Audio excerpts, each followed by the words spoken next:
Welcome to Grown Folk Talk and Express Yourself. This is, again, Evadyne with Company, talk worth listening to. And I really like to thank you for allowing this 2024 eclipse to bring you to this moment, literally, this moment. We are always in a moment of new, always. No matter what we do and how we do it, each second is a moment of new. So, yeah, I'm Evadyne, and you are you.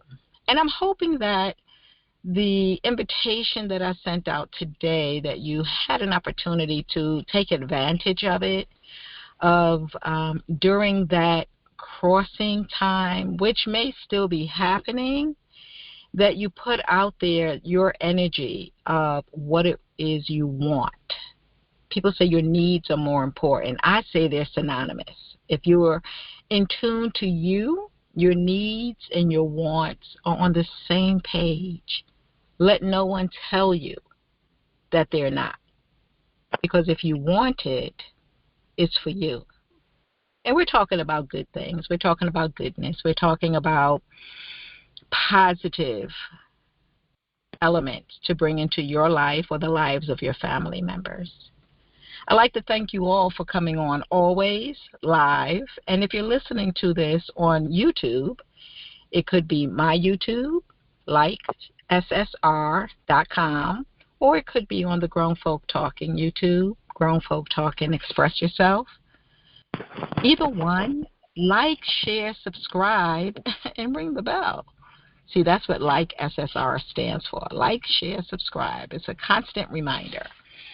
Why would you want to do that? So that you can have notifications of when new content is going up. Share this with your friends, your family members, because we never know who needs what in this wonderful, wonderful world we're living in, and who can benefit and who can receive and then deliver to someone else who may need and want. So again, thank you. And again, I hope you took the time to just think about and put that law of attraction in place for yourself.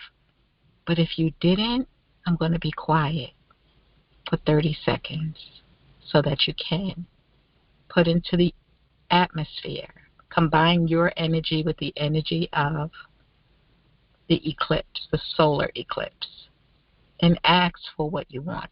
Positive asking. 30 seconds.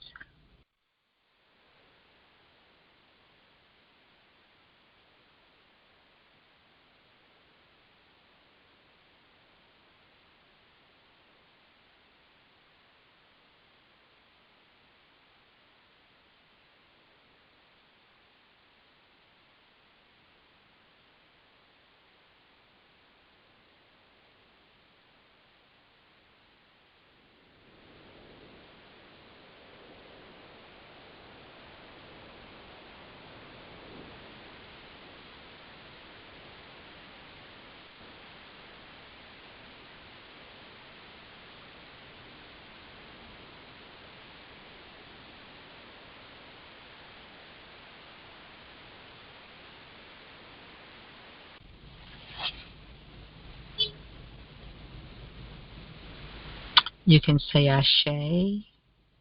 You can say Amen. You can say thank you. As you've asked for the things that you want and need in your life to be your happiest. We are all deserving of that. We are all deserving of true happiness and fulfillment, healthy, wealthy, wise. We're all deserving of that. I'll ask and open the floor if there are any comments regarding the solar eclipse, what it meant to you, I'll say prior to today, meaning maybe your childhood, if you remember what was told to you. I remember we were told not to look at it, but get these glasses, a lot of marketing, right? But I thought to myself, what a distraction. What a distraction. There's something so powerful, we're only told not to look directly at it. That's like don't eat watermelon rind where all the nutrients are. You got to be careful who's telling you what and why. But any comments on the solar eclipse, what it meant to you prior to, I'll say, your adulthood? I don't want to believe that I influenced anything different in your thinking today, but what it means to you, if anything.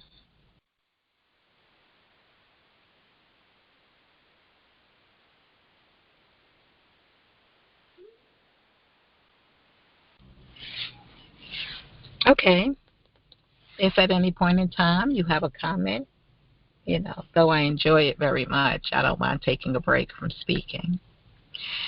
I know that there is a lot of energy in our universe. And when I speak about my website, it's actually galactic now, because no matter where you are in the galaxy, all of you who are watching and listening, you are connected to the satellites just the same. You are connected to the www. You're connected to the telephone.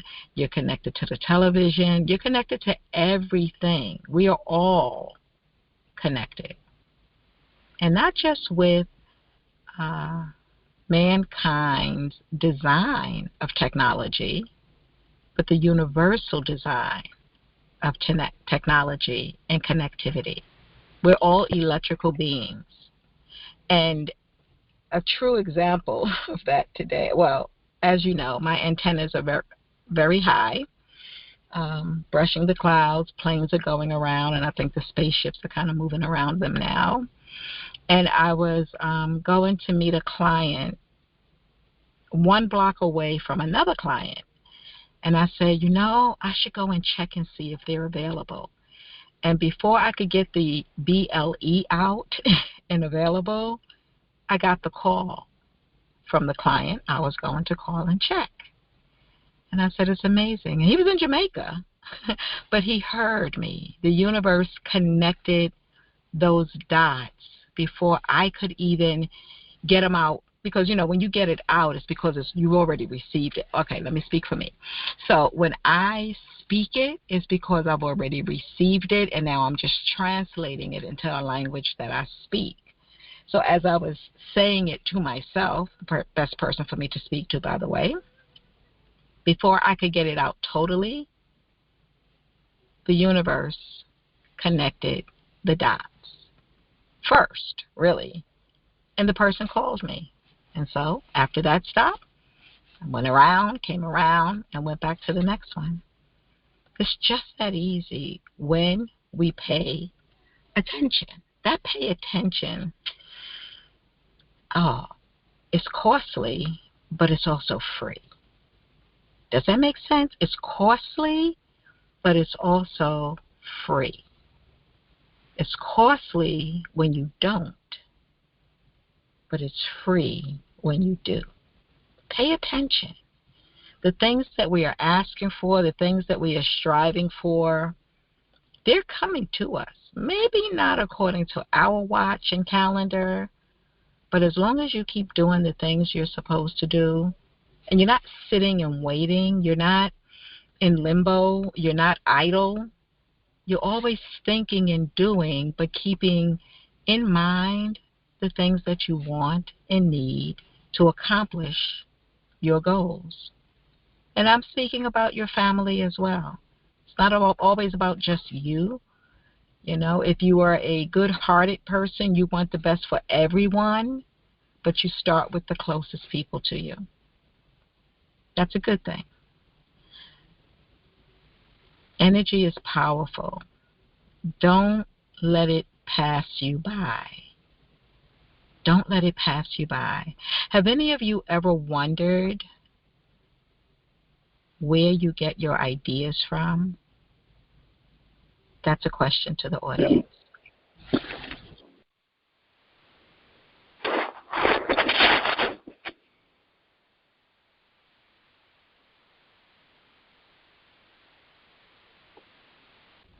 Okay. So I asked that question, and again, if you're listening to this recorded, ask yourself that question and ask a few friends. Where do you get your thoughts from? Most people say, from my brain. And I just think to myself, wow. I believe the brain is a transmitter. My father was an electronic genius, and maybe that's why it's just in my mind to always speak about electricity and energy. And he was an let me tell you something. That man was an electronic genius. There's nothing you could put before him that he could not repair, and his ideas for creations were unheard of, and then years later became, not through his hands, but he shared the ideas with us, with all others that I'm sure he spoke to, but later they became so. Because your ideas, I say ideas come down like rain, which means not necessarily from your brain, right? Ideas come down like rain, sometimes a mist, and it drops on so many people, but it's not for everyone to use. Some people do, some people don't. And then you have some people who will say, that was my idea. You took it from me, though you've never spoken to them before in your life. That's another legal story. But ideas come down from the Creator. Based on who we are is how we use them. And I always tell people ideas. They say, why do you always tell people your idea? I said, because it's not mine. I'm given the information, and I share the information. Because along with that energy, it's knowing your purpose. Knowing your purpose. So again, maybe because of who my dad was and what he did, and I don't know which one was first, knows who he was first, and then what he did with who he was second in terms of his business, what generated income for him. But along with that, it was shared with us, his children, and this is not just my family, keep it in mind. It was shared with us the ability to put things together, information, ideas, furniture, electronics. I think I told this story before because I do Uber, and I picked up this gentleman and his grandson, and the gentleman was about 72, 3-ish, Israeli, and his grandson was about 15. So he gets in my car and he says, go ahead. I mean, we spoke, exchanged, hello, how are you? So I said, okay, so I'm putting the car in gear. He said, no, go ahead. I said, I am. He says, no, the review said you're an excellent conversationalist, so go ahead. So I just laughed, right? So I said, pick a subject, like I tried to do on my comedy show like the other week. That didn't work, but it's okay. I'll be back. But I said, okay, go ahead. And so he said, television. So I said, transistors, picture tubes, Magnavox, Sylvania. He was like, what? He said, what do you know about that? But remember who I told you my dad was, right? And what he did. And this gentleman probably thought I was going to come up with some television shows. Good thing he was sitting. I totally shocked him because I opened up the back of the television and went inside of it and started identifying items that are used in the creation of a television. It shocked him. His grandson laughed so hard. He was so red. He laughed so hard. And it was a great conversation the rest of the way. We can't take anyone for granted, including ourselves. And when we take moments of silence to reflect on who we are, then we come to know more about ourselves, our limits, and our limitlessness. I like my words.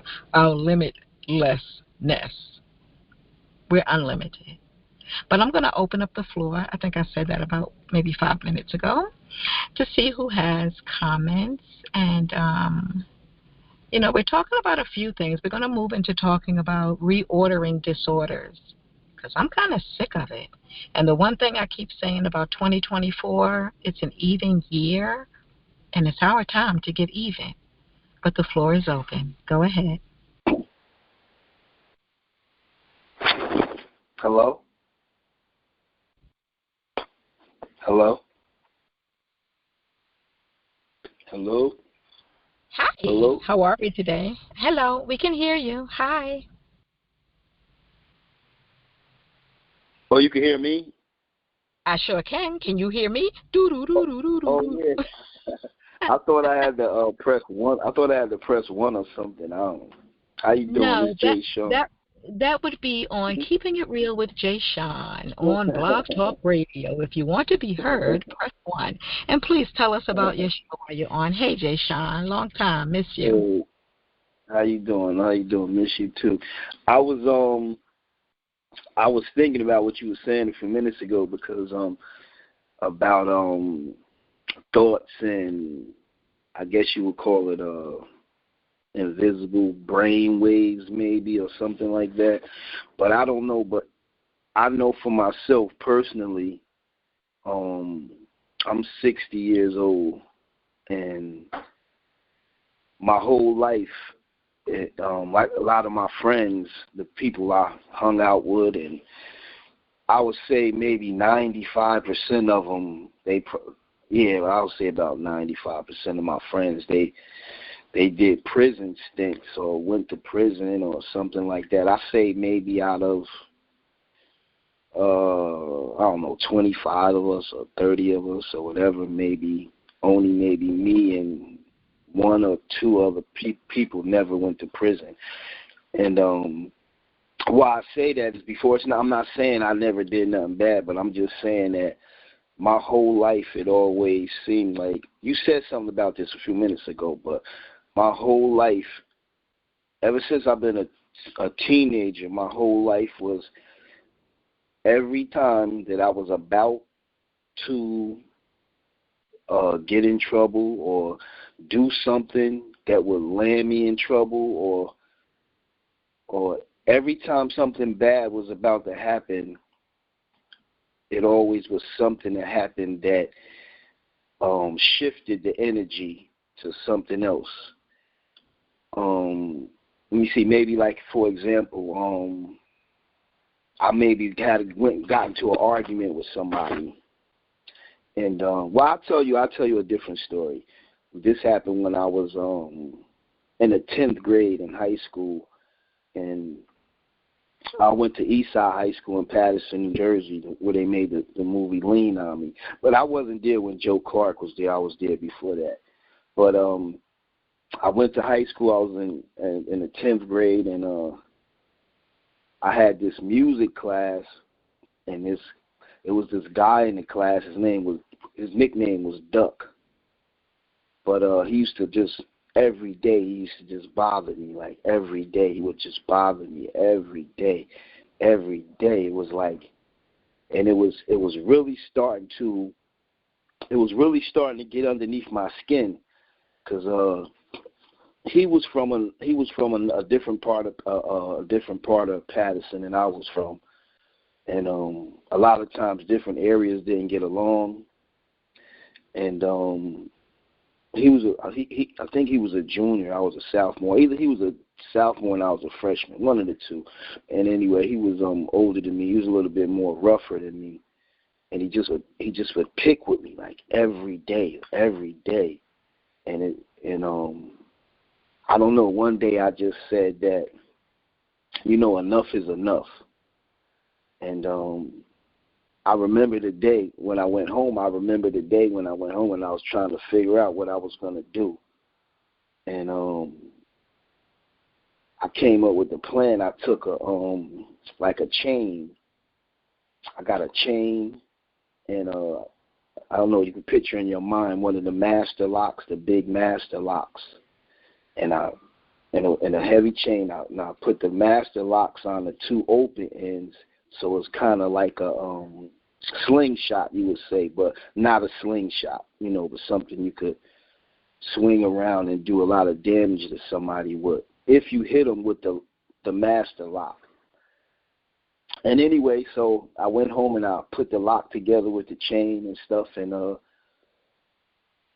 was, the next day came, and I had to I put the chain in the lock. I put it in I had an Eskimo jacket. I don't know if you probably remember the Eskimo jackets. They had the hoods on them, right?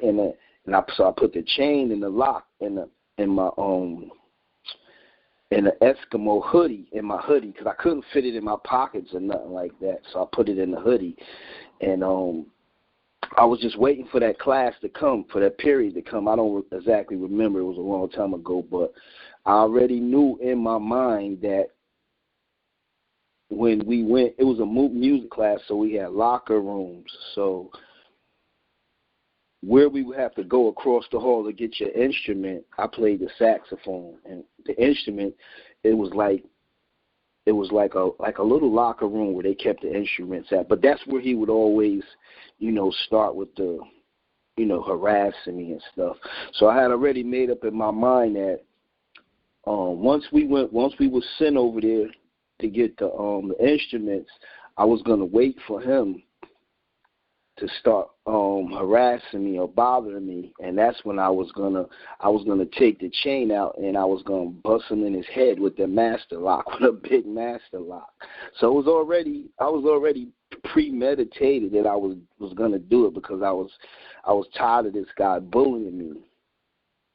And the class started, you know what I mean, and and then it was time, everybody, the flutes go get theirs, and the clarinets and everybody, and then they call for the saxophones to go get their instruments. And when I went to go get the instrument, and then people was leaving, I was like still in there, and then I purposely waited for him to come in there. So when he came in there, it was like something like a whole different attitude came over him. He wasn't bullying me. He wasn't teasing me. He didn't have the same attitude or demeanor that he usually had. It was like totally different. It was like he was actually being kind of nice to me. And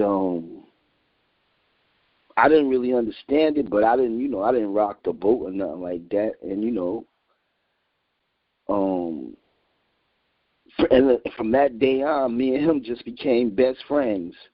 Now, I don't know what happened.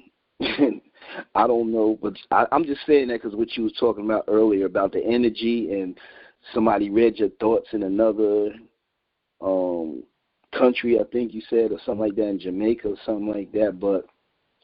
Or where do your thoughts come from, or the energy? But I don't really know what happened that day, but all I know is that the energy shifted, and then me and him became close friends, like from that day on. And I don't know what happened, and I never knew what happened. But I'm just telling you that story because that's just like, that happened when I was like 15. That's just one of about 20 or 25. I could sit up here and tell you so many times that things that I was about to do, even way more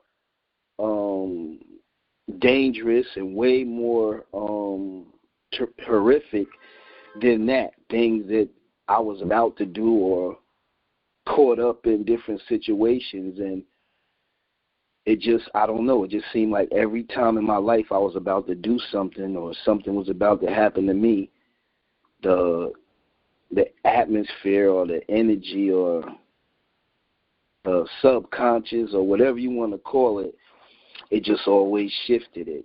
So a lot of people like to say that, oh, that's because you had a praying mother, like when you got a praying mother or something like, I guess, the powers that be or God or people or somebody look out for you. Or I really don't know what it was, but I just know my whole life been like that.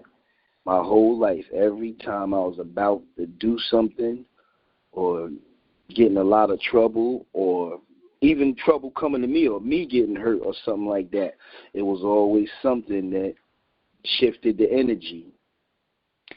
And far as even as I have been like laying in my bed. Like I can tell you, I was laying in my bed one time at like maybe 2 or 3 in the morning. I just got up. I wasn't in a hurry or nothing. Got up, took a shower, got dressed, and just something might have told me to go by a girlfriend's house, and I'll just drive over there and catch her with another man or something like that.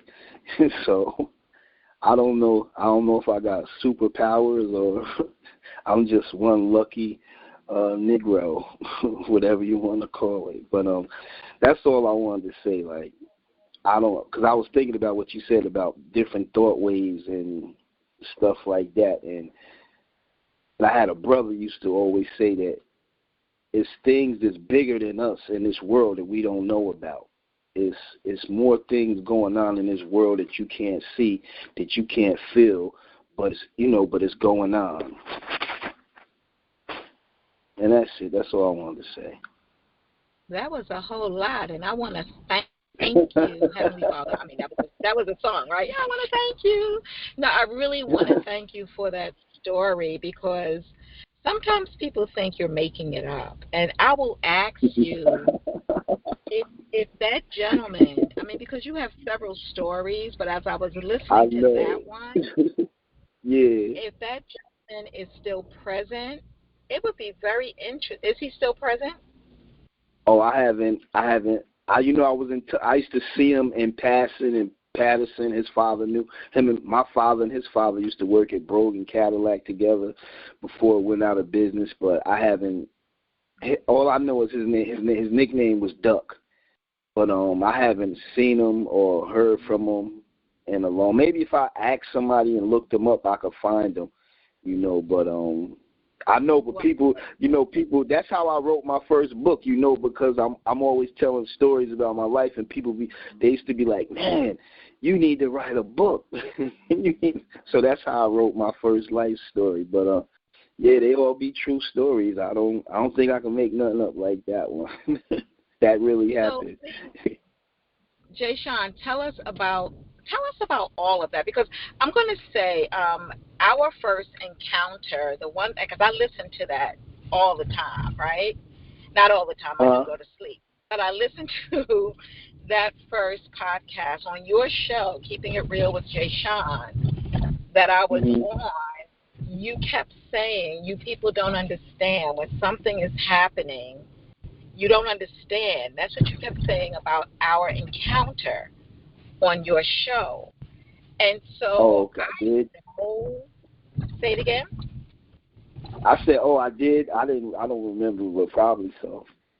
Oh yeah. I'll send it to you. But so it's not about me, and it's not about you. And as you mentioned that, I was about to say my favorite phrase is "it's bigger than us," but you said it first with your brother. I just smiled when I heard you say that, because it is bigger than us, and it's all about paying attention. But please tell the listeners about you. I'm supposed to be interviewing you. One day I will. But in the meantime, tell us about you, what you've done, where they can find you, about your podcasts, your books, your movies, because what you actually just said was so real that anyone who heard that should be very interested in being part of seeing more of your project, if you don't mind. I don't. Well, I grew up a Jehovah's Witness. Well, but I don't know if everybody know that. now that I'm older, I tell people that it was a blessing and it was a curse. The reason why it was a blessing because I believe like that's the why I can control a crowd, and I talk so well, and well, not proper well, but I can hold a conversation and I could talk, and to anybody, somebody from the ghetto or somebody from the suburbs, you know, and I believe I owe that to, because my mother was a Jehovah's Witness she was Jehovah's Witness for most of it. She died when she was about 86. I think she probably was a Jehovah's Witness maybe 60 years out of that. So I was born into it. But I think it was a blessing because I remember my mother, you know, once I never really liked the religion. I kind of like hated it the older I got. And she used to always make me read. You know, we got the Watchtowers and all them other, I can't remember the other books, and Watchtowers and Awakes and different books and Bibles and stuff like that. So once I got about 12 or 13, I kind of like started to rebel a little bit against that.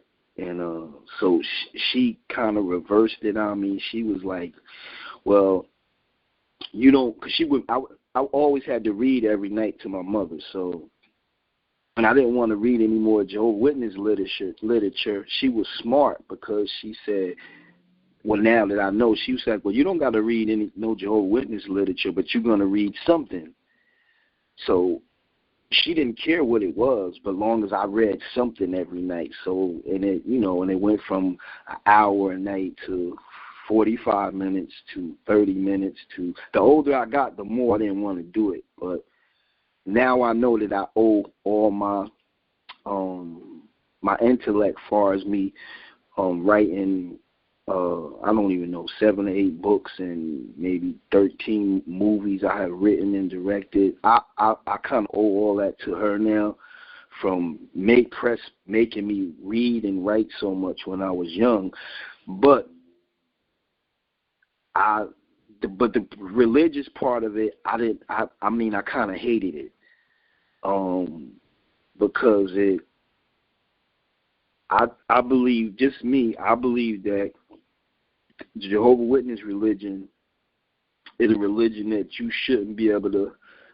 You shouldn't be able to be a Jehovah's Witness until you're 18 years old, until you can make your own decisions. That's just me. I know that sounds redundant or whatever, but because all parents make all children Baptist, Catholic, whatever they are, that's what you do when you're young.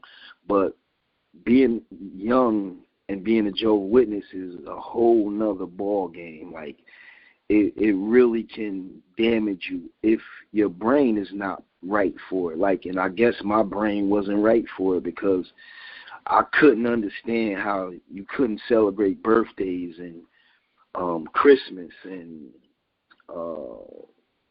just all the different things you couldn't do. But now, like I said, now I'm older, I understand that, you know, a lot of people couldn't do them things. But when you're young, I'm not really worrying about a lot of people. I'm worrying about me. And so I kind of consider it like a cult. But it was so traumatic to me mentally that when I wrote my first book, people said, man, like, yo, why you talked about your mother like that in your book, man? Like people, I wrote so real my first book that people thought I was saying I hate my mother, but fake, they stupid. Like, that's crazy. I love my mother, but I hated that religion, and that she was the one that was bringing the religion to me. So I kind of had a dislike for that, you know, for if I love my mother, but she's a Jehovah's Witness, but she making me be a Jehovah's Witness. I mean, it's a thin line, you know what I mean? How they say it's a thin line between love and hate or whatever. It was a thin line between that, because I hated that religion. And May I say by the something? time, yeah, go ahead. So there's power in what you just said. There's some people who have student loans to go to school Mm-hmm. for journalism, who go to school for communication, to learn to do the things that you've learned. And not it was in you already. Your mom and dad were intelligent. It was in you already. But being in that religion, My mom was intelligent. My mom's was intelligent. it cultivated, being a part of that religion cultivated you to your professional level to do the things Right. that you artistically were destined to do without a student loan. Not to say you didn't go to college, I don't know, but in that capacity, because yes, I was too. Now, I was a Jehovah's Witness because I was baptized, as you know. And I always say, Mm-hmm. well, even before that, I loved walking across the stage in the second grade in a play reciting My Shadow by Robert Louis Stevenson. I loved the sound of the click, click, click on the wood stage. I was like, this is nice. Right? This is nice.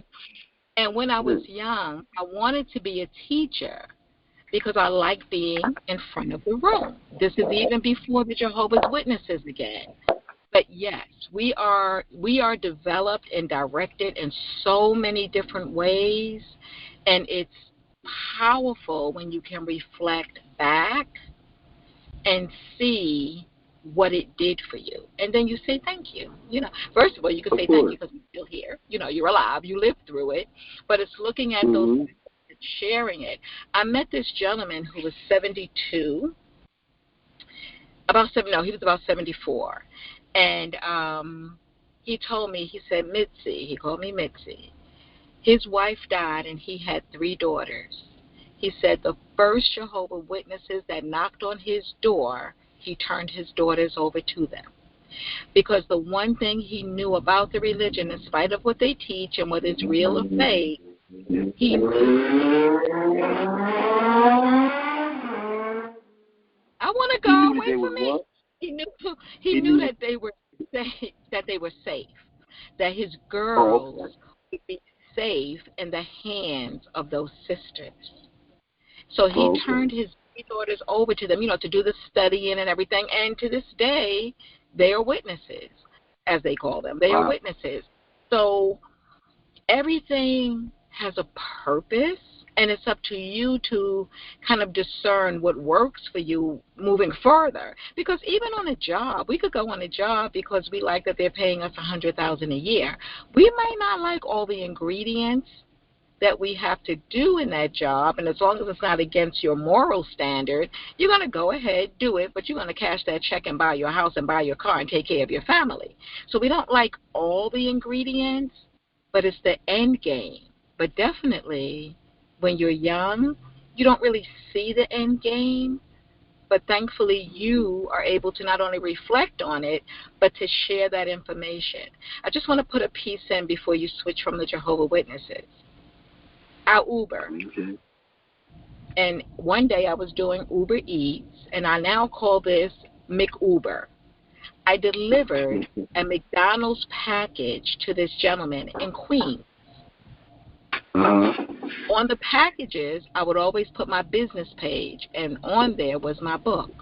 Suicide is a Serious Killer, Let's End It Today, and Mind is to Mental as Teeth Are to Dental, right? He Right. called me about maybe 30 minutes later. So he says, are you the person who delivered the Uber? I said, I am.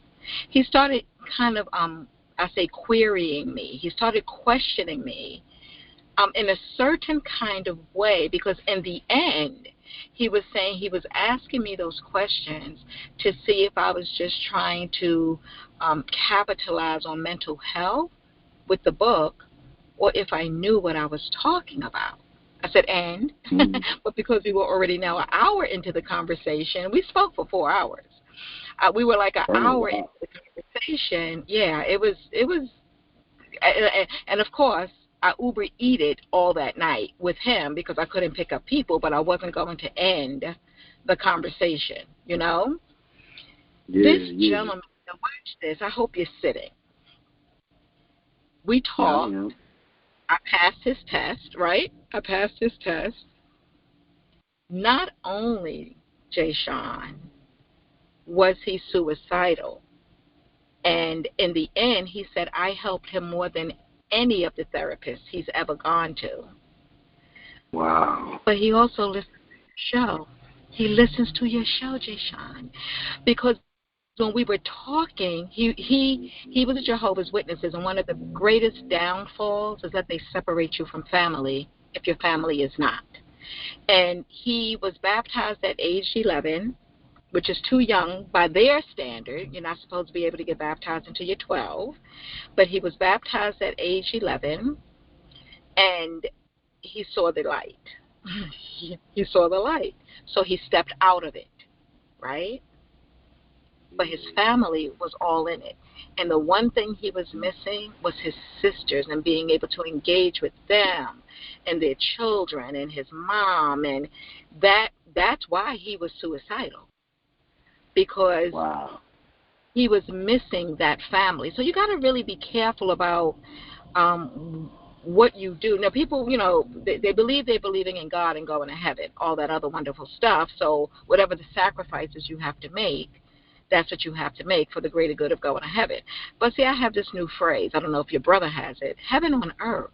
You should be living heaven on earth. Whatever it is supposed to be. You are supposed to be the happiest. But here we go. And I'm gonna stop here. I said to him, I want to introduce you to someone, which was going to be you, Jay Sean, because he was a gentleman and he had been in that system. Hold on one second.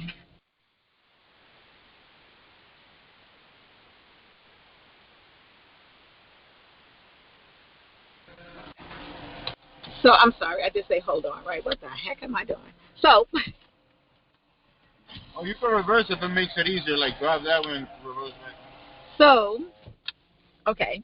So I was going to introduce him to you again, man to man. I'm not trying to be a bro. But you had so much in common. And the fact that you were you both saw the light, you stepped out, and I felt that, you could kind of handle this together. When I mentioned your show, he says, I listen. He listens to your show, Jay Sean. like, of all the shows in the world, and don't get me wrong, yours is good. Like, what are the chances that we're in New York? I deliver Uber to him. He is in need of the information that I'm sharing. We have all of those wonderful things in common. And so I was able to help him more than any of the therapists because I, too, had been in that system, right? I had been in that system, and I understood it. And a therapist would not understand it, did not understand it. That's why I was able to help him more than any other therapist, because I understood the internal craziness. You've been there. I've been there and done that. That was so freaking incredible. And then, of course, he was a listener. He was a listener, keeping it real with Jay Sean. That was, you know what that was? That was the antennas. That was the antennas and the paying attention. And that's deep. That was the antennas, the paying attention. Okay, hold on a second. Hold on. Go ahead, Jay Sean. You can go ahead and talk. Okay. So I forgot where I left off at, but so I was talking about how my mother used to always make me read and stuff like that. So how it was like I said, the religion was a blessing and a curse. Because I remember in my later teens, maybe 16, 17, something like that, and I hung on this block out here in Paterson, New Jersey, 17th Ave, and with the rest of my friends. And I still used to keep a book in my back. I used to always have something in my back pocket, like a book or something. I was always reading. And, we would be out there doing, they'd be out there selling drugs or whatever.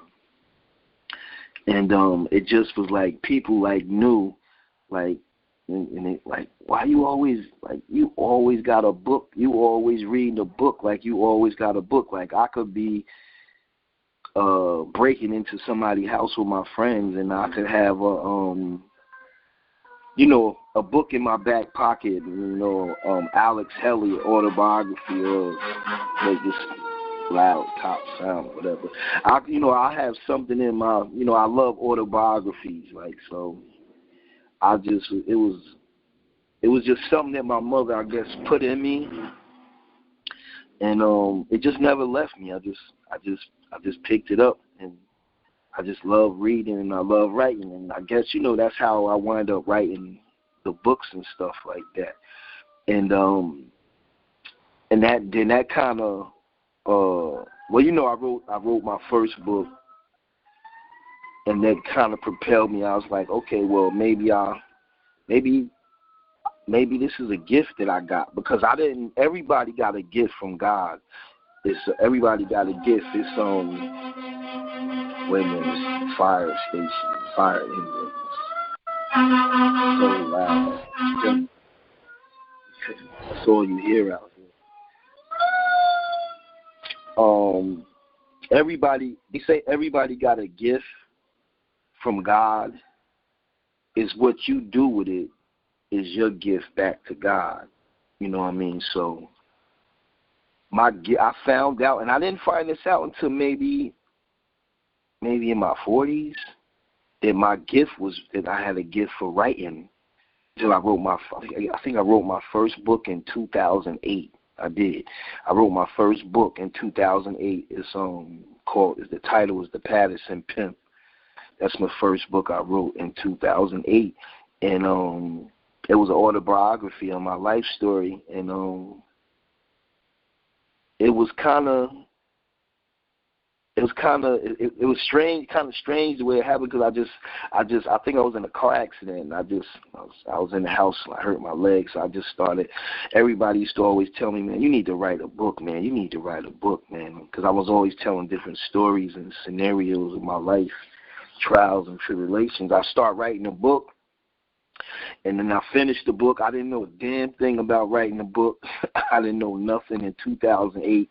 I didn't know nothing about being a self-published author. I just started going to different seminars and going to libraries and doing research and all kind of stuff like that. I think my first book might have cost me like $3,000 just to get it printed out, like $3,000. I mean, you could write a book now for like, what, $50 or $10, or you just write it and take a picture of yourself with your iPhone and put it on the cover and have somebody put it into book form, like maybe $50. But yeah, the whole process cost me about $3,000 because I didn't know.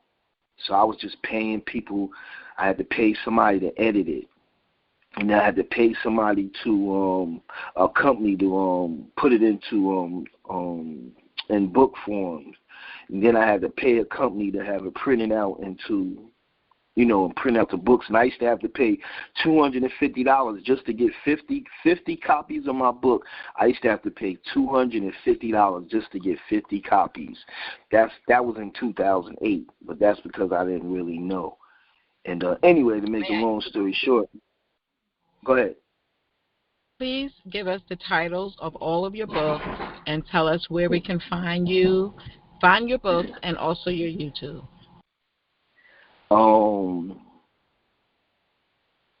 The first book I wrote was called The Paterson Pimp. That's in 2008. It's on Amazon. That's an autobiography of my life. The second book I wrote was called My Soul is Still Pimping. I wrote that one in 2010, I think. That's on Amazon. And then my third book I wrote was called How She Became a Hoe. The titles is kind of, that lets you know where my mind was at when I was first writing, and that's on Amazon. And then I wrote a children's book called Smart Like Me. And then after that, I wrote a book. I met this guy who's my best friend now. He's in a wheelchair. He was born with muscular dystrophy. He's 46, and they gave him like 12 years to live. He'd been confined to a wheelchair since he was, I think, 12. He couldn't talk for 4 years. He got a trach in his throat. His mother was on drugs. He's 46, and he was only given 12 years to live. His name is Andre Wood. That's Andre I'm talking about, Evadyne. I wrote his life story. It's called the Andre Williams story. That's on Amazon. That's that's about my best seller, I'll say, to this day. Either my first or my second, the Andre Williams story.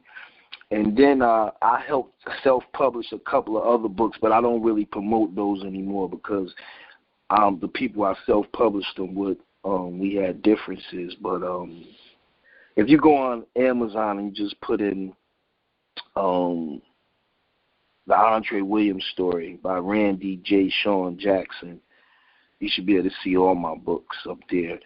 And then from there I went on and then I wrote my first movie. It was called The Bottom. I wrote my first movie in 2015. That was a spin-off from my first book, and the movie is called The Bottoms, because you spell it Bottum. That's on YouTube. And then I got about 12 other movies short movies well, The Bottom got 10 episodes, but I got other short movies on. And if you ever want to see them, go to YouTube and just put in, this one is one that always comes up, The Honest Sinner by Randy J. Sean Jackson. That's a movie I wrote, The Honest. Saw that one. I love that one. That was a twister. I love that. Yeah, The Honest. They like short movies because what I do, my idea was to make pilots, and then if somebody wanted to pick them up and fund them, so I got a bunch of them, like The Honest Sinner.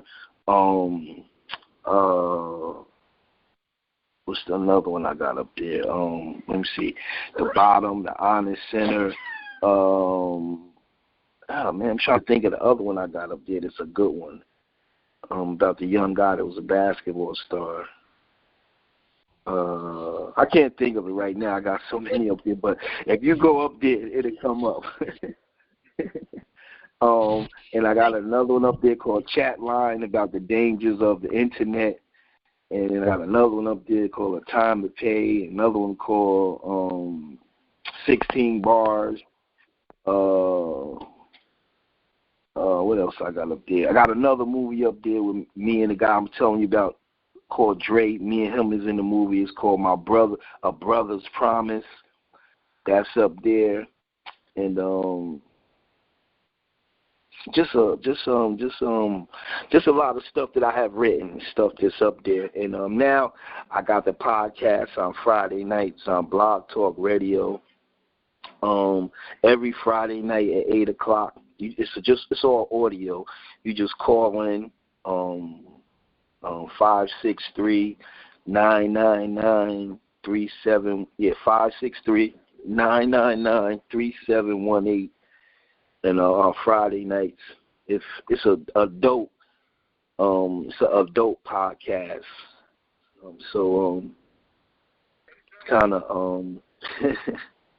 We just talk about everything up there. No holds barred. We talk about, that's where you want to go on a Friday night if you just want to talk about everything from side chicks to side dudes to fake love, real love, honesty, pain, the swingers life. It's a lot of relationship talk. It's a lot of relationship advice, a lot of sex talk, and just stuff like that. I probably tooted my horn enough. Permission to speak for a minute? I know that voice. What's going on, Leon? What's going on? Is Evadyne, you there? Evadyne, he's here. I think she's there. All right. Listen, what I want to say is grand rising to everybody that's on the line. I come in peace. What I want to say about what Jay Sean was saying about his YouTube channel and the stuff that he has up here, he's really being modest. I'm going to tell y'all, I've been up there. I watched just about all of them, and they're great. When I tell you great, you know the old saying, I don't know how old everybody is on here.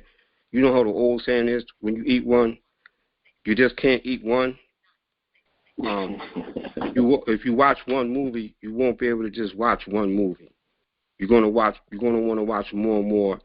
And I want to say thanks to Evadyne, because Evadyne was the one who sent me there. And when I went there, you're not going to be able to watch this one. I often told this brother that he's wasting his talent, and he should be making movies, because all of them are great. And what I want to do is I want to rap right now. Thank you, man. Thank you. I guess I owe it all to growing up. I owe it all to growing up a Jehovah's Witness, Evadyne. Growing up a Jehovah's Witness. What? Oh, I know the name of another movie I was talking about. Solar Equinox. I'm going to say you owe it to being true to you and to paying attention and to using your energy wisely and to making sure that you reflect. Right. Reflection is very important, you know. Leon, thank you. Reflection is very important. I don't want to leave anyone out. Evadyne, I just want to say one thing. I remember the name of the other movie. It's good up there, Stolen Dream. If you want to see a good movie, put in Stolen Dream by Randy J. Sean Jackson. Yeah. That's one of my favorites too. Don't miss the messages. Every last one of those short clips up there, they all have a message to them.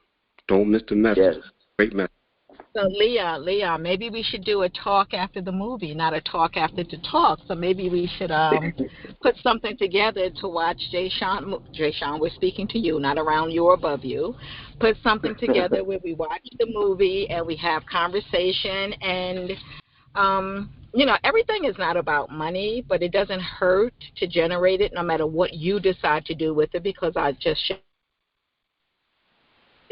start setting up the young people in your life if you don't need it. But I want to just take a commercial break, Jay Sean. I absolutely appreciate you coming on today, and it was perfect because normally you're working at this hour, and we don't get to have you.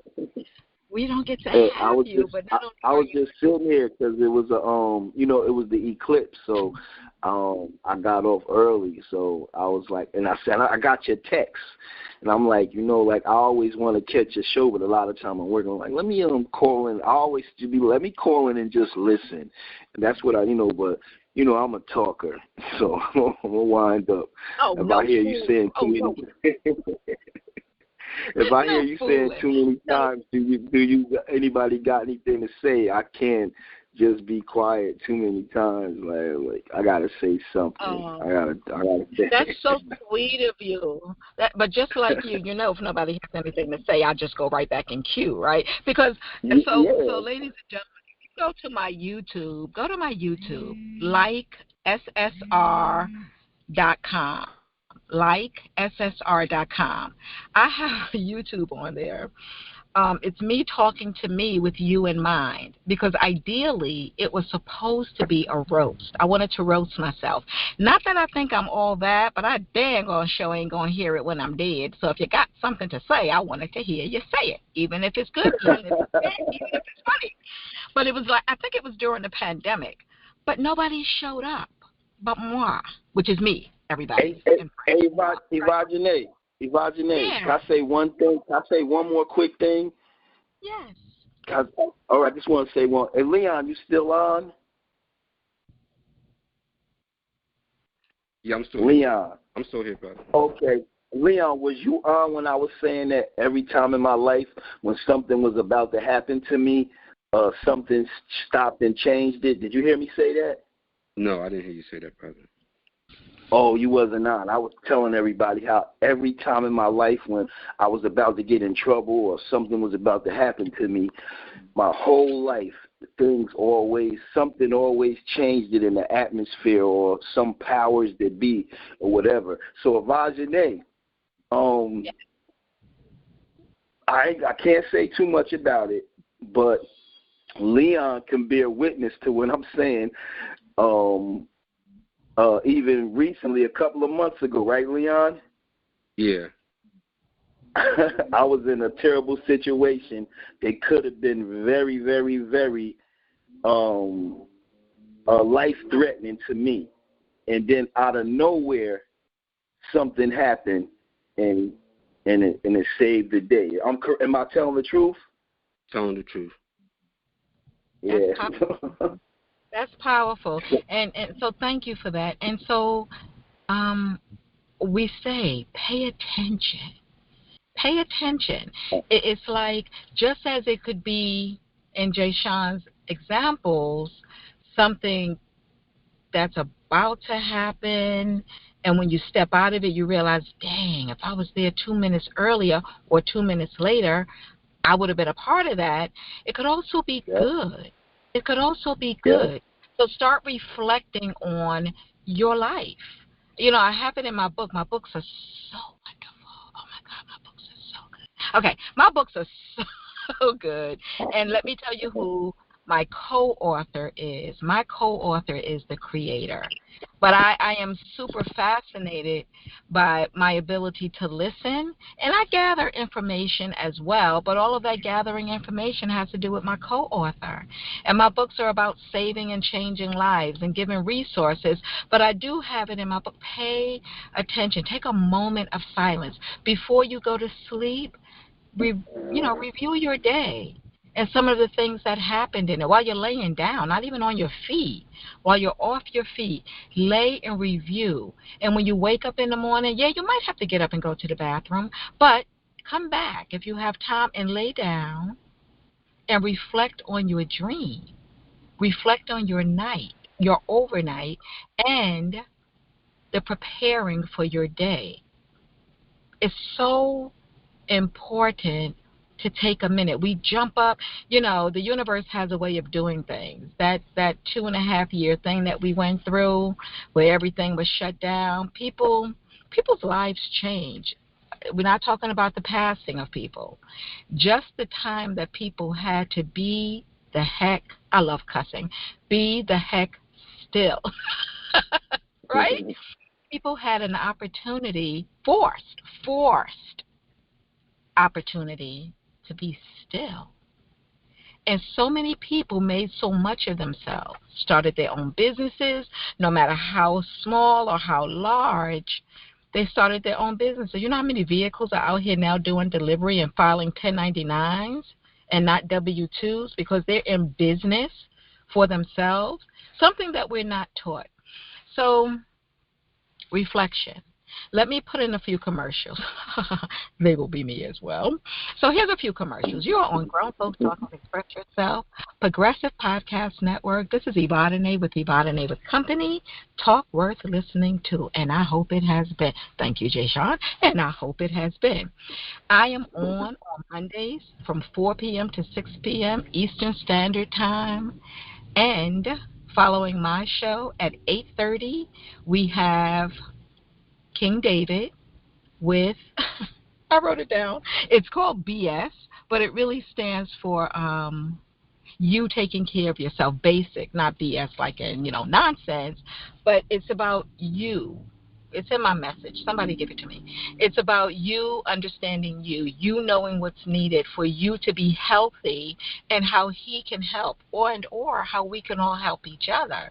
But a lot of what he'll talk about is valuable, a lot of what he'll speak about is valuable. What I love is that in the end, what can I do for you? What do you want from me? Those are the questions he asks. Because a lot of times we give, but if nobody out there want what you're giving, So he asks the question, what can I do for you? How can I help you? So that's Mondays, 8:30, following my show. Every morning at 7 a.m., there's a prayer line. I can't really tell you how it goes. I just hear that it's really wonderful. Everyone, you can put in prayer requests. There's music. It's a good flow for kind of getting in tune to self and asking for what you need.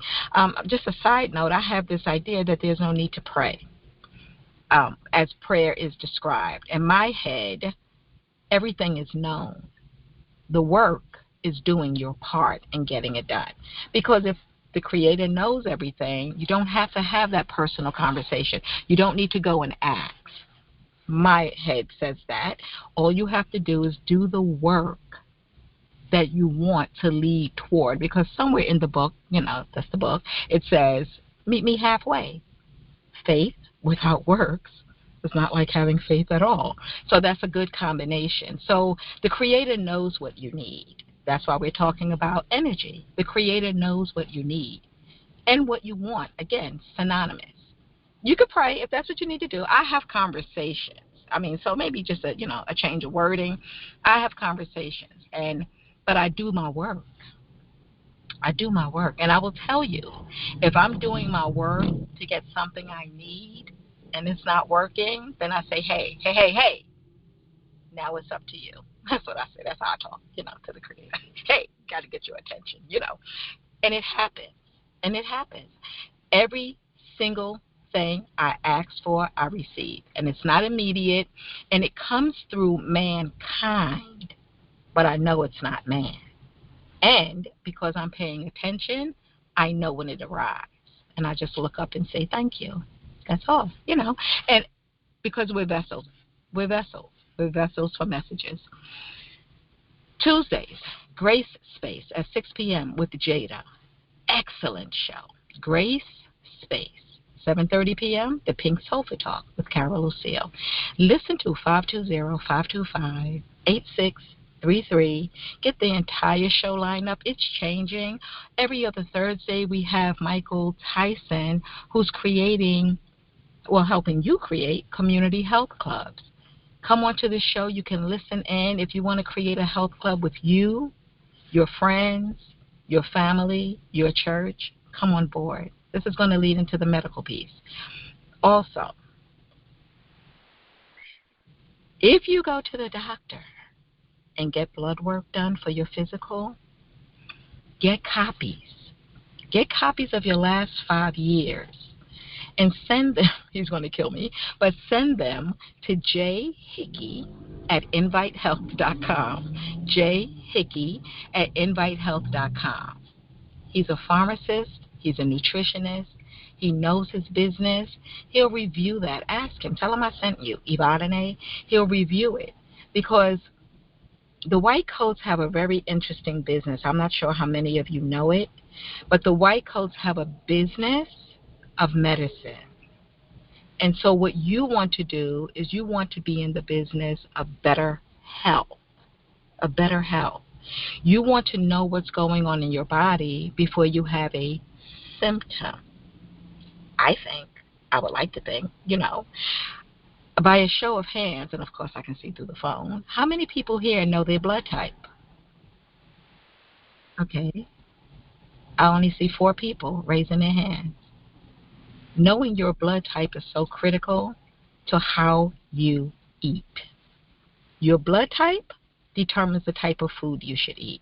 And Michael Tyson will tell you, the blood is the power of your body. And maybe he doesn't have to tell you. You may know this. Your blood is the power of your body.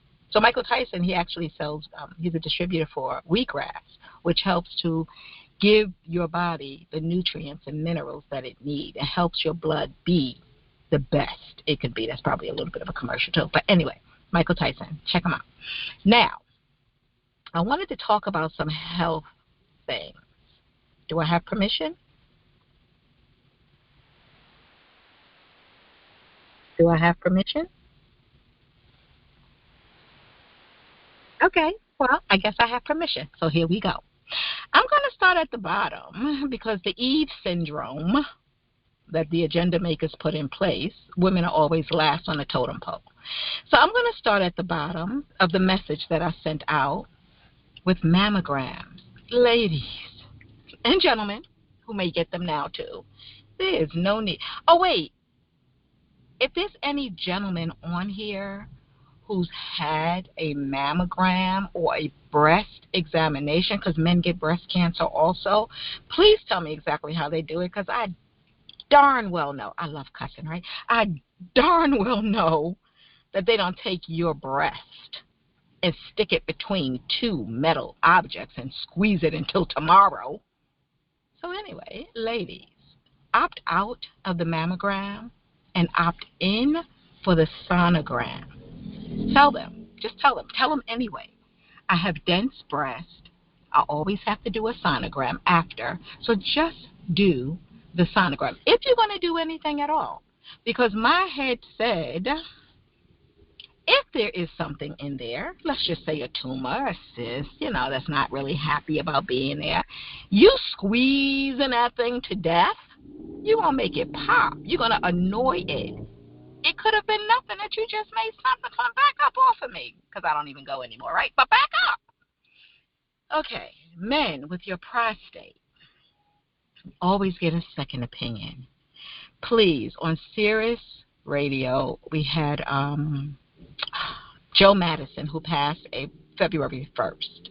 And then he took Dr. James, because they building this really major team that's going to do some real serious stuff out here for us as angels. But he had prostate cancer. But on his show today, Joe Madison, on his show today, because they're doing the best of Joe Madison, he had these three gentlemen on. All friends, grew up together. They all had cancer at the same time. Different types. Now, what annoyed one of them is that the other one, they never knew. You never knew. Like, how you my bestie and I don't know what you're going through? Because people, because of the branding of certain disorders, people don't want to tell you what's going on. Like they, wrote out an invitation, sent it to themselves and say, go get this, which is not happening, right? But people don't want to talk about their health conditions. The more you talk about it, the more you learn. But I remember going with this gentleman. It's funny. Boy, I'm not supposed to be funny today. But I used to take these gentlemen to the New York Urological Institute in Sheepshead Bay in Brooklyn. They're Russian, and I really like them because you go there, and they don't just do prostate. They're not just urological. They do GYN and medical. They do a lot of different things. But what I like is that they have the machines downstairs. So you see the doctor upstairs. He sends you downstairs to get the test. You come back upstairs and get the results. That's what I call a good visit. I don't want to get a referral and go see somebody in 2 weeks and then come back to you in 3 weeks to get the result. Well, please stop. That's ridiculous. So that's what I like about them. So I used to take my friends, right? But I took a family member one day. And my vision is pretty good. So from afar, I could see the PSA said, I think it was 2 or 3. But he told the doctor, he said, your PSA is 7.3. So we're going to set you up, for the next level of tests. And I'm thinking, I don't think I saw that. So I just asked him if I could have a copy. I'm with you, why not? So I asked the doctor if I could have a copy. And when I got home, this was in March, as a matter of fact. It was the same month my mom passed. When I got home and settled in, I opened up the results. They weren't his. So the doctor was reading someone else's report, not on purpose. So I called him up and let him know, and he looked at it and it was like 1.2, something like that. You have to always double check results get your second opinions, and then look at the different protocols that are used and what people are saying. I hear from health food store owners who are very knowledgeable that cancer is a fungus. Let me say that. Cancer is a fungus. So any antifungal foods, supplements that you could use them before you get a diagnosis. Because we never know what's going on. We don't know what we're breathing in. I was so grateful for the masks during COVID because it kept us healthier just from the air that we're breathing in and the small molecular structures that we have no idea are going into our bodies. So I was grateful for the masks for that. Always get a second opinion. Always get your readings. Always get your lab work. And send your lab work to 2 or 3 people so you could hear. Because, again, with the white coats, their idea of normal, when they look at ranges, is different from, let's say, homeopathic practitioners or naturopathic practitioners, of knowing what is actually a normal range. Because, I don't know if you remember, but we're a herd of folks. We're a herd of cattle, right? So, wait, before I continue, am I being heard? Testing. 1, 2, 9, 14, 22. Hear me? I could hear you. Okay, thank you very much. I didn't want to run on like the A Train Express, but okay, thank you. So, no, listen. I got bumped off. Oh, well, welcome back, Bumper. Yeah, I try not to touch the phone, otherwise I get bumped off. Oh, well, thank you for being on. Did you say permission to speak, sir? Just a warm greeting to each and everyone on the call this afternoon. I'm sorry, say it again. Oh, I'm sorry. Just a warm greetings to each and everyone on the call this afternoon. Oh, thank you very much. Is this Mixed Breed? Yes, ma'am. How you doing? Hey, Mixed Breed. How are you? I'm well. I'm actually going to go pick up my little one right now from school. I was just getting the mail. And okay, very good. I was getting out of the conversation, but I was listening to everything. I think I heard you speaking about was the blood work, but I wanted to say to that brother earlier that he was saying that something always intervened. Something always intervened when he was going to get into a situation. My brother, you are definitely covered. You're definitely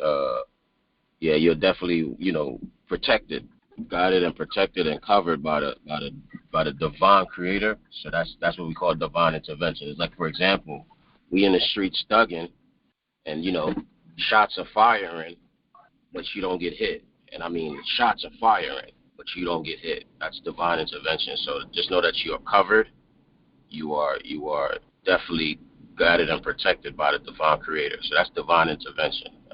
So you just got to be grateful and always give thanks, because I say that to say this, man. I was just in New York a few days ago. Last week, and I got back to my hometown, well, where I currently live now. I got back to Texas on my birthday, and then I got a call before I left New York. One of my friends, they pulled the plug on him. He was in a coma for like 16 days, caught a stroke. Older brother, know the family. He actually used to. I don't know if you guys ever heard of this kid named Zekwe. He passed away on my birthday. So, I just say that to say, and also one of my relatives was buried. My grandmother's sister, which is my first lady. That's my first lady. Like, that's my mother's mother. That's who changed my diapers when my mom had to go to work, and they asked us when we was younger, you want to go to the hospital or you want to go to grandma's house? You want to go by granny or you want to go to the hospital? I always say granny because I never like hospitals. And no disrespect, my sister's a doctor, but I never like needles, prescription. I never like hospitals. Like I never, like I always had, like, it always made me feel more sick when I get in there since I was young. Me being born in St. Mary's Hospital, always seeing blood everywhere. I just never liked hospitals. So, Granny was always the number one option. I don't care if I was, my vision was going blank and that happened one time. My vision was literally like I lost vision and I started throwing up. And my mom was like, "Wow, you know, she didn't understand what was going on." And this was like, I was young, man. I don't remember what age, but yeah, she said, "Where you want to go? You want to go home or you want to go to Granny's house?" And I always chose Granny's house because, you know, Grandma she always put something together to make you feel better. She always did something. I don't know. They have special powers, grandmamas. But yeah, I just want to say that, man. You know, life is, you know, this realm is short, you know, but when you move on to the next realm, you know, that's a whole different ball game. I can't even speak on that. But I know my grandmama, she saw where she was going when she passed, and she told us it was beautiful. So I know she's in a better place. She wrote us a letter too, and they read it. They read it to us at her funeral service. So just a lot of little things that we definitely need to pay attention to, and knowing your blood type is very important. So yeah, just want to touch on those. Thank you. Few of the key points real quick. Thank you. I appreciate that. And Mixed Breed, tell us what you do quickly, and how people can reach you. Okay, so at the moment, what I do for work or just do in general, what I love to do. But what I love to do is music. Music is what I love to do. I'm a brand ambassador marketing specialist. Working on developing, well, the agency's already been developed, the digital marketing agency, and there's a lot of things coming down the pipeline. But what I do now, I teach. So I teach in the Houston Independent School District, and also I'm a solar panel instructor. But I'm a field guy, so naturally I'm in the field. I'm, with all due respect, I'm not a behind the desk, sit down on the computer kind of guy, except if I'm doing my work. So I'm not.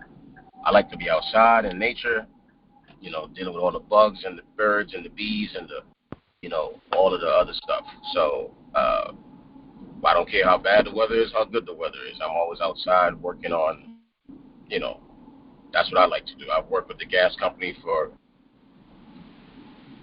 I think, starting like 2013, and I stopped working with them at 2021. Definitely Minister of Transportation, health and wellness advocate, health and wellness coach. Right now, I'm pushing to go through my 90-day fast. So yeah, I'm doing a lot of. I do a lot of, in my opinion, you know, conscious living. You know, things that make sense, or public service, needs of people, needs that service and that help the people and that help, you know, the greater good. So I'm into green energy now, which is going to help. And this should have been a thing a long time ago. But not only just everything going electric, no, there's other ways, and there's other like things that you can put in your gas tank to just let it burn cleaner so it doesn't harm the atmosphere. So I'm into all this type of green energy, and yeah, I'm a field guy by heart. Like by nature, I'm a field guy. So, and just now I'm going to get into my my cultivating, my farming. I got a lot of land to farm on. So I mean, within the U.S. and abroad. So yeah, I'm just getting my act together with life in of itself. And just, you know, going with the flow, traveling this journey and learning as I go. So, you know, but yeah, what I like to do is brand ambassadorship, marketing, yeah, things like that. So the brother that has a book and a movie and stuff like that, definitely interested in taking a look at those things and seeing your work, and definitely interested in, you know, helping you to promote it and get it out to people, because, you know, within this life we all learn lessons. So yeah, I'm just a connoisseur of life. Wow, they are driving very crazy, and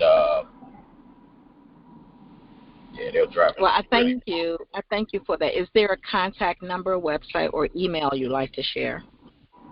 Sure. If you want to reach me directly, you can follow me on social media at Real Mixed Breed, or that's RealMixxBreed on Instagram, and it's the same profile picture, Instagram and Facebook, but directly you can email me at themixedbreed@gmail.com. That's THAMIXBREED, THAMIXBREED ERED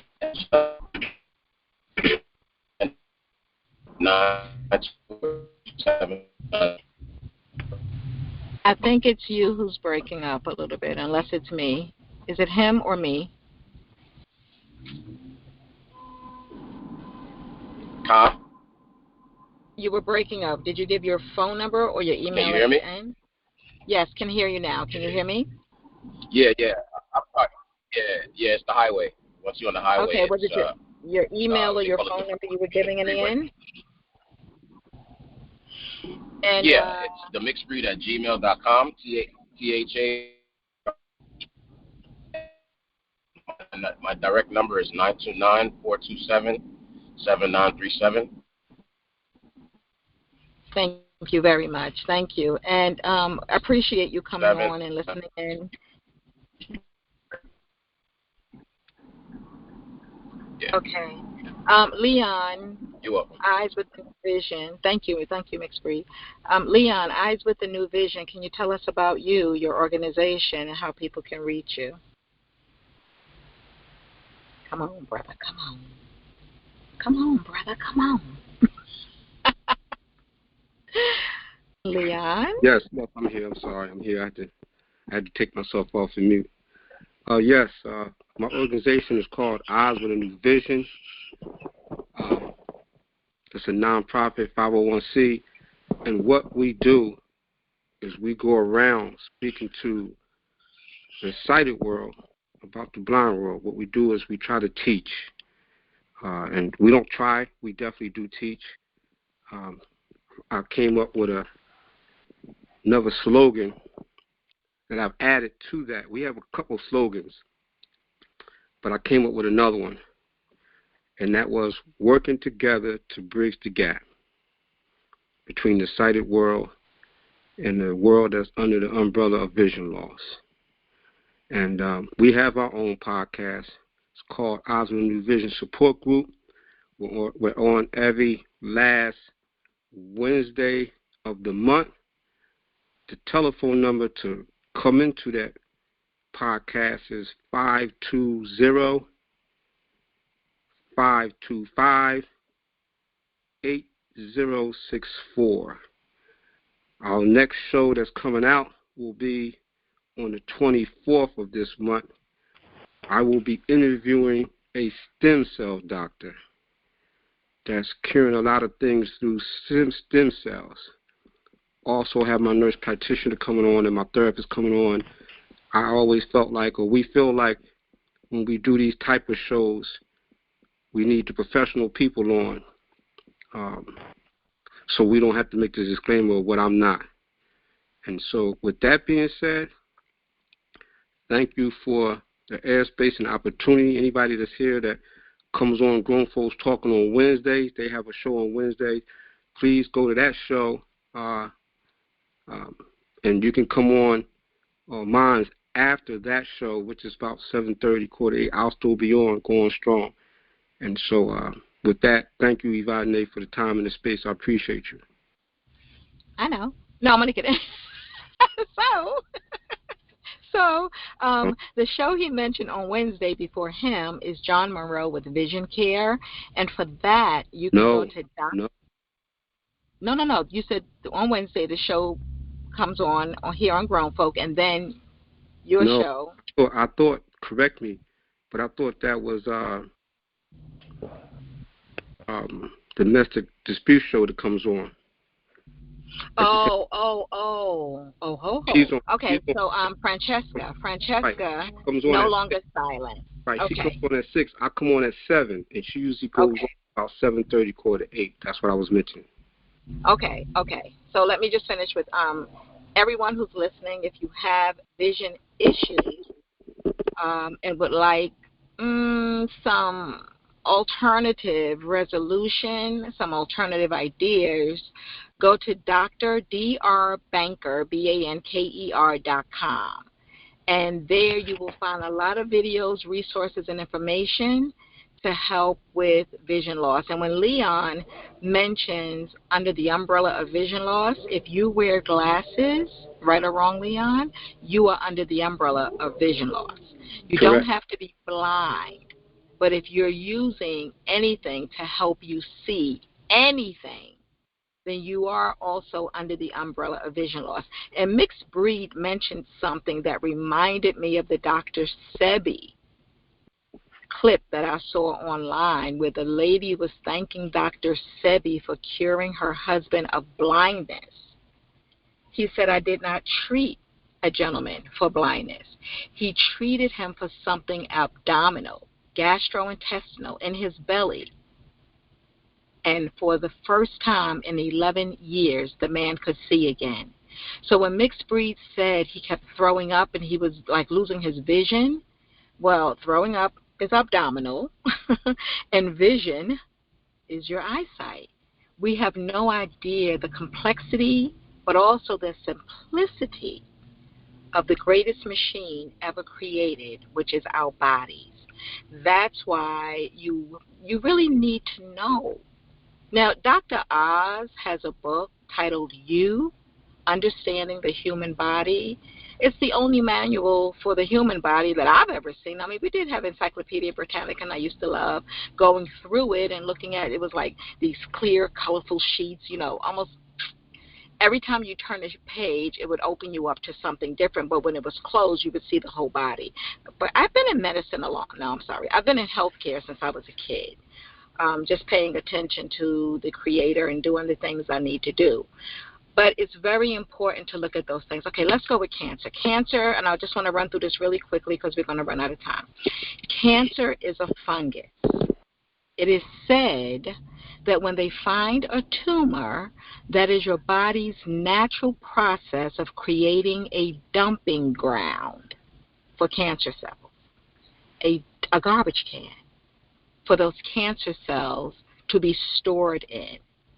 So check it out. I just repeat what I hear, but it made sense to me because usually if they find a tumor, cancer, you know, they use that big word, supercalifragilisticexpialidocious. They use that big word to go and do some really invasive stuff in your body. And then they want to follow it up with, we're going to do this and this to make sure we got them all and to keep the cancer cells going. But there are people who are on chemotherapy for life, and then they move to immunotherapy. Well, immuno sounds like immune system. So do I want medication to build up my immune system? Do I want pharmaceutical chemicals to build up my immune system or to manage my immune system? Or do I want to learn how to build up my own immune system to kill off these radicals? They're radicals, you know, like the folks who come to your house and eat your food and don't pay you nothing. You know, they're radicals.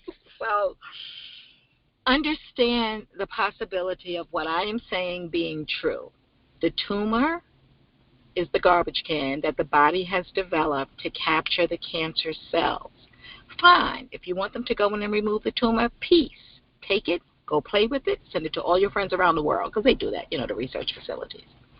But then know the anti-cancer, antifungal foods that you could take in, like turmeric and sea moss, moringa, those things that will kill, which kind of replace chemo, that will kill anything that they didn't get, you know, that didn't get captured.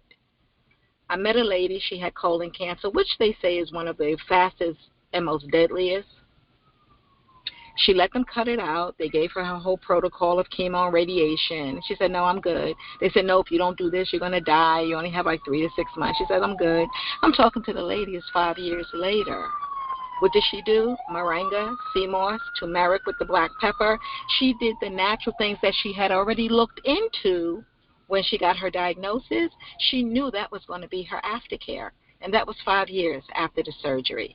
The white coats have a business of following protocol.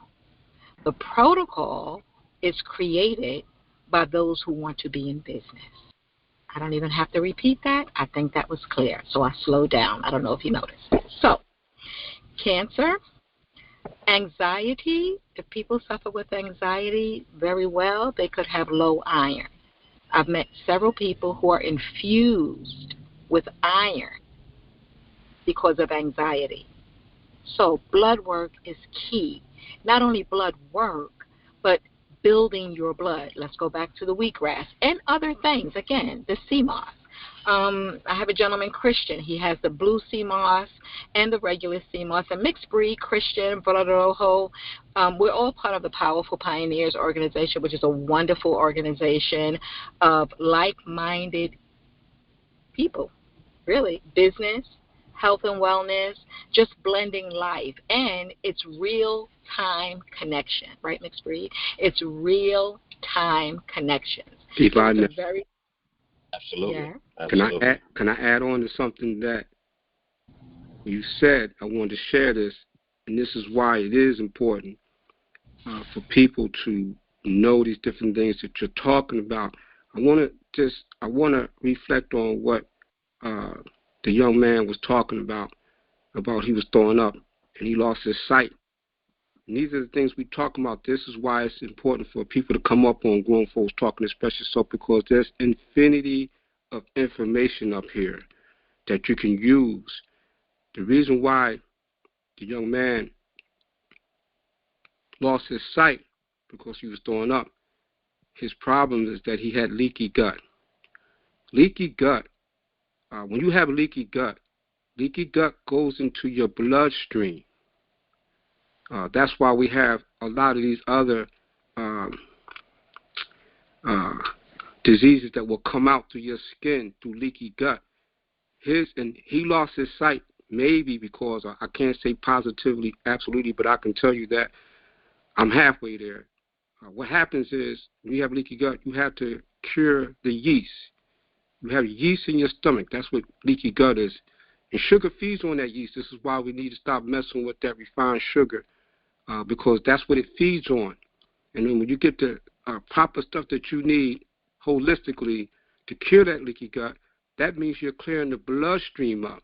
He lost his sight because it put mucus behind his eyes. Once he cleared up that leaky gut, the mucus went away and his sight came back.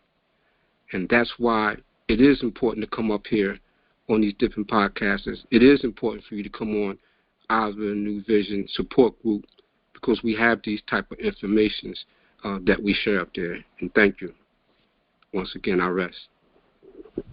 Thank you very much. Mixed breed, were you going to say something?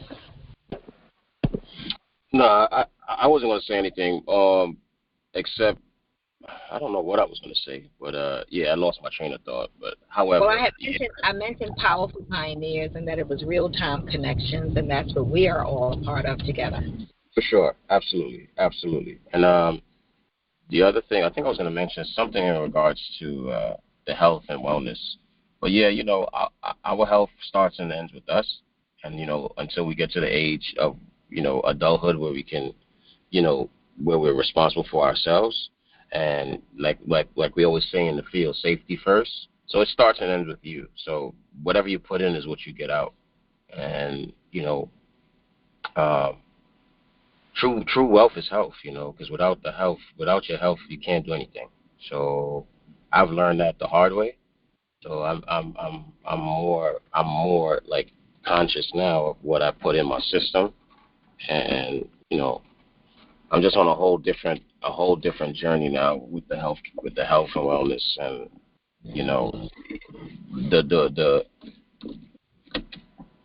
the I should say the wake up call was again people passing from health issues from natural causes: stroke, diabetes, high blood pressure, cancer, heart attacks.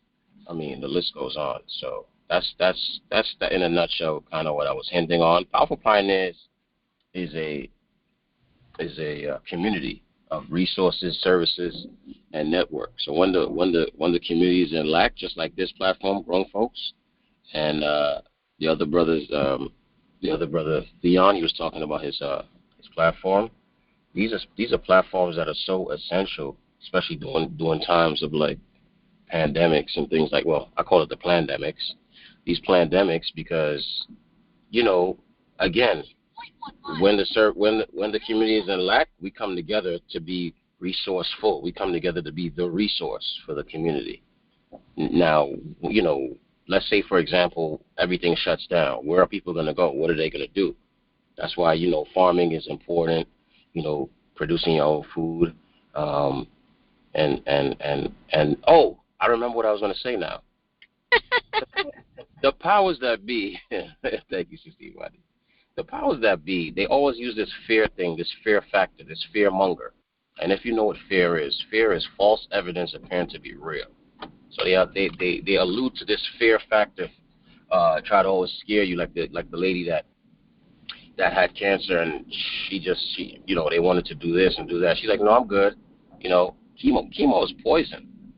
Chemo is poison. So once you do certain type of invasive medical procedures, yeah, it may remove certain things, but at the same time, it may remove the bad stuff, but it may also remove the good stuff at the same time that you need, that your body needs, the nutrients, the cells, and the building blocks that the creator, the divine creator, graced you with at birth. So people don't even know that soursop at one point, you can find soursop in the U.S. for years. I mean, I was looking for it, and I couldn't find it. Soursop only came back into the U.S., a couple years now? I don't remember what year, but it was banned from the U.S. for like 5 to 10 years. You couldn't find soursop here because they know it's one of the cures of cancer. It's one of the soursop. Yeah. So Thank you. that's what I was gonna say, and just gotta revert to our natural healing, because the Creator never put us here with less than. He put us here with everything that we need. That's Genesis 1:28. I figured that out. I heard it on the show. Go ahead. Everything. He never put us here with less than or with lack, or he always made sure he gave us everything we needed while we're here. For every single individual that's here. We don't short of anything. So don't believe the hype. And we're all different. We're all different. We're not a herd. We're not all alike. Again, going back to our blood type, your blood type determines the type of food you should eat, what type of food is good for you, just like with the car. You don't put any kind of oil or transmission fluid in a car. So we are the greatest machines ever created. I really like to thank everybody who participated. I just want to go over, I have about 5 more minutes, just some of the other things that I put in. Okay, so diabetes.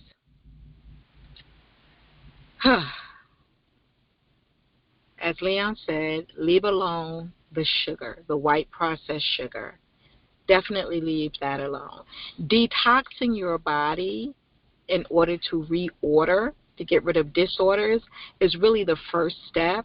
I heard drinking as hot as you can, plain water, the first thing in the morning when you first wake up. Now, you might work nights, so you might wake up during the day. First thing your body should have after your rest is hot water, because when your body is asleep, it is cleansing itself. So that hot water helps to flush out those toxins and helps to clear out those tubes in your pancreas. I don't know the exact name. I think they start with a C. But it helps to clean out the tubes in your body, right? The myth about cholesterol, there's a book, The Lies About Cholesterol. Normal, good cholesterol levels are 300 and below. I know, you said what? Yeah, 300 and below. Before that, whenever you go to them and they do your labs, if it's over 200, they want to give you a statin drug, which depletes magnesium from your body, which causes muscle disorders. Now, I don't know if you know like I know, but your brain and your heart are all muscles, right? So your body needs magnesium, which statin, cholesterol medication, depletes from your body. So you want to be mindful. Look it up. And again, like I said, when you go for lab work, the medical industry has one range for normal. But as a human, there are other ranges for normal. And it's all different for everybody. And let us know. Something is going to take us out of here, but we're not going to walk right into it. We're not going to walk into it if we can help it. You want to be mindful of what you're eating. of what you're breathing. I'll tell you a quick story about a lady who wanted to quit smoking, and this is what I heard today on Sirius as well, that the first thing you want to do is detox your body, eat healthy before you stop doing other things. Because if you try to quit smoking, but your body is full of toxins, those toxins are going to create urges for your body to either get the smoking or get the sugar. It's committed to doing something. So it's committed to craving something that's not going to be good for you. So on the show today, they recommended detoxing your body, getting rid of those cravings, stop eating the things that aren't good for you, and then it would be much easier possibly for you to stop smoking. But this lady, my antennas, right, she got in my car when I was Ubering. No, it was Accessoride Mobility. And she sat down. She kind of slumped down in the back. She had just lit a cigarette when I pulled up. But she got in without it, of course. That wouldn't happen. So she said, I really need to quit. So I said, do you really mean it? So she says, yeah. I said, okay. I said, are you familiar with ginger snap cookies? She said, yes. I said, get the cookies, break each cookie in 4 pieces. Every time you think you want a cigarette, put a piece of the cookie in your mouth and let it just dissolve slowly on your tongue. She screamed. It reminded me of the cartoons when we saw the whole roof pop off and the fire come out the person's head, right? She screamed so loud. She says, why did you say that? I said, because I believe it will work. She says, no. And she screamed and she went, why did you say that? It scared her that I said that.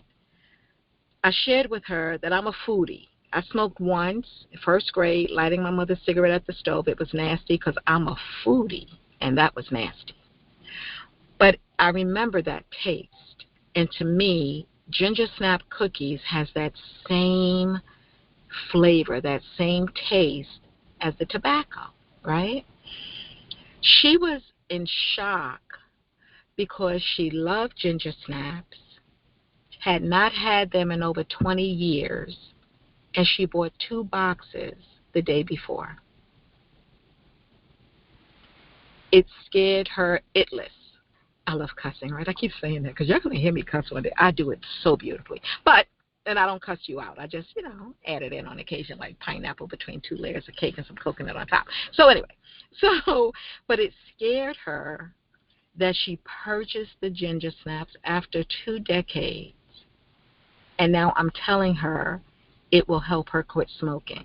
She thought she was going to eat them the night before, but she never opened them. She was like, oh, my gosh. She says, my sister has diabetes. What can you tell me about that, right? But let me share. What time is it? 6 o'clock. It's time for me to go. Kidneys, high blood pressure, medication, and diabetes. Kidney failure is associated with high blood pressure medication and also diabetic medication. It's not that the diabetes is causing your kidneys to fail. It's the medication. It's not that your high blood pressure is causing your kidneys to fail. It's the medication. Because the medication for both of them, especially the high blood pressure, it makes you urinate 1,900 times a day. Well, you're overworking your kidneys. You're overworking your kidneys. And last, her name is Barbara O'Neill. I was trying to think of her name for this whole show. Please YouTube Barbara O'Neill. She has a wonderful show. She teaches very well, and she has this video on salt and water. Celtic salt and water is almost like a miracle blend. The Celtic salt, if you ever had a hot pretzel from the cart and that salt that's on, it's usually called it rock salt, and it might be, but that's what it tastes like because I bought some. She said the reason people drink water and then constantly have to go to the bathroom is because the water is not getting in your cells. The water needs salt, not table salt, which is salt, glass, and sand. Get rid of that. But it needs valuable salt. So Celtic salt is the first, or Himalayan salt if you can. But Celtic salt is the first choice.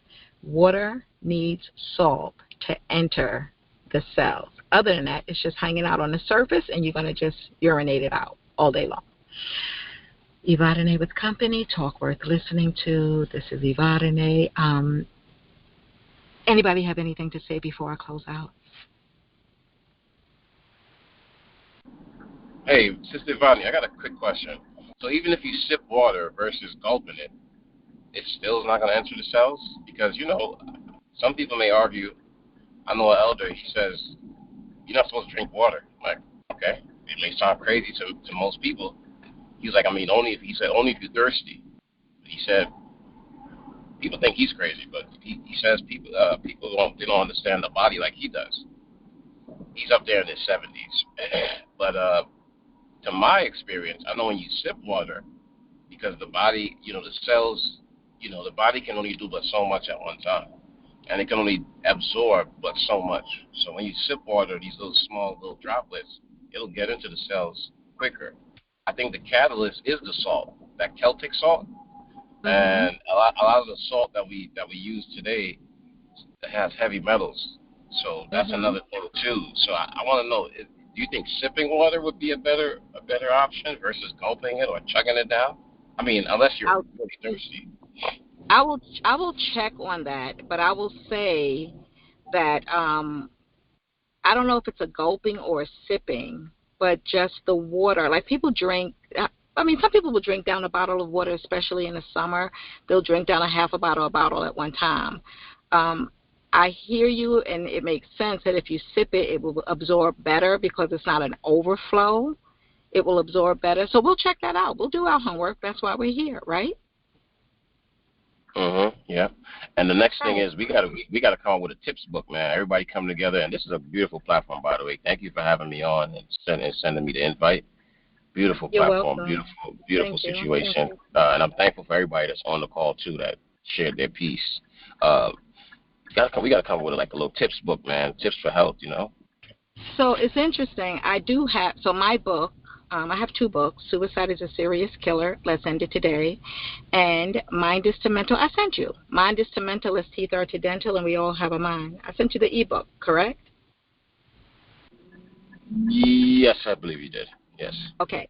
So I do have a chapter, and I have a quick resource where I give a lot of information, a lot of resources. And then also I'll give this to everyone who's listening.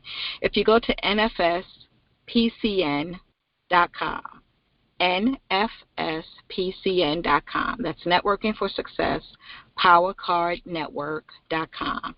That is my thank you gift and my business kind of portal that I share. It's in every book. I invite businesses to come on board. There's a little bit of fee for businesses to come and be a part of the portal, but if you go into that portal, you will have the two ebooks.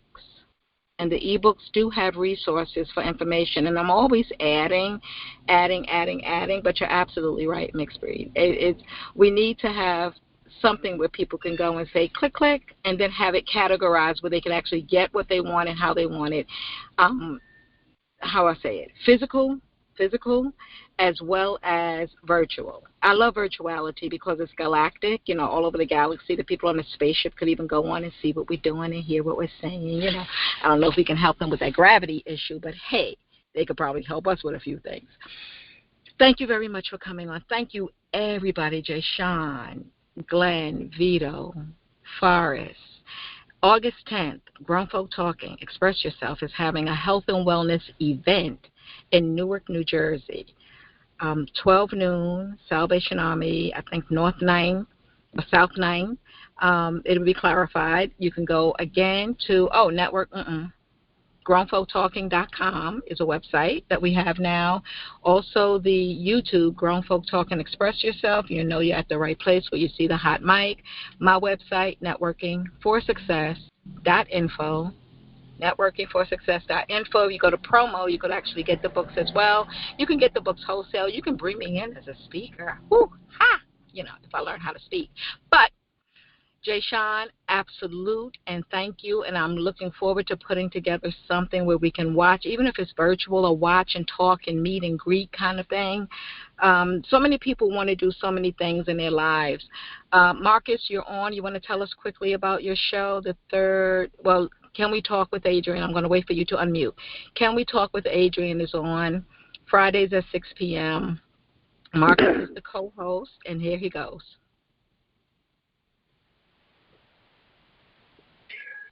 Okay, I had to unmute. Thank you, Evadyne. By the way, awesome show as usual.